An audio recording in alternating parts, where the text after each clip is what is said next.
On a la chance en France d'avoir beaucoup de médias, des médias télévisés, radio, papier, numérique, et d'avoir un foisonnement avec un pluralisme qui est encore très vif. Après, on sait que la concentration des médias, les difficultés économiques des médias, le numérique, la transformation de l'usage des citoyens crée parfois une crainte de réduction de ce pluralisme, et donc c'est sur ces sujets que je travaille. Le numérique, la publicité digitale, c'est devenu l'endroit où tous les annonceurs veulent être. Pourquoi ? Parce que notre génération, mais aussi la génération plus jeune, ne consomme quasiment plus d'informations sur le papier, sur la télévision, et beaucoup et de plus en plus sur les réseaux sociaux et sur les plateformes numériques. Et donc il y a une révolution des usages, une révolution aussi du financement finalement de l'information. Il y a beaucoup de moyens pour renforcer le rôle des médias traditionnels.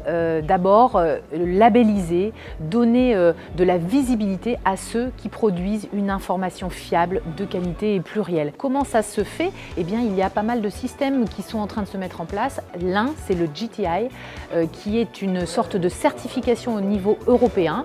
Les médias peuvent y postuler pour être certifiés et pour pouvoir dire à la personne qui consomme l'information qu'ils sont certifiés au niveau européen. Bien sûr, c'est une opportunité, l'IA, parce que c'est un partage de connaissances, d'informations, et puis ça va permettre de se concentrer justement sur ce qui a le plus de valeur, notre intelligence humaine, en automatisant un certain nombre d'autres thèmes. Attention sur l'information, il va falloir pouvoir faire le tri et repérer ce qui est fait par l'IA et ce qui est fait par un vrai journaliste. Je pense qu'il faut de la réglementation au niveau européen, au niveau français.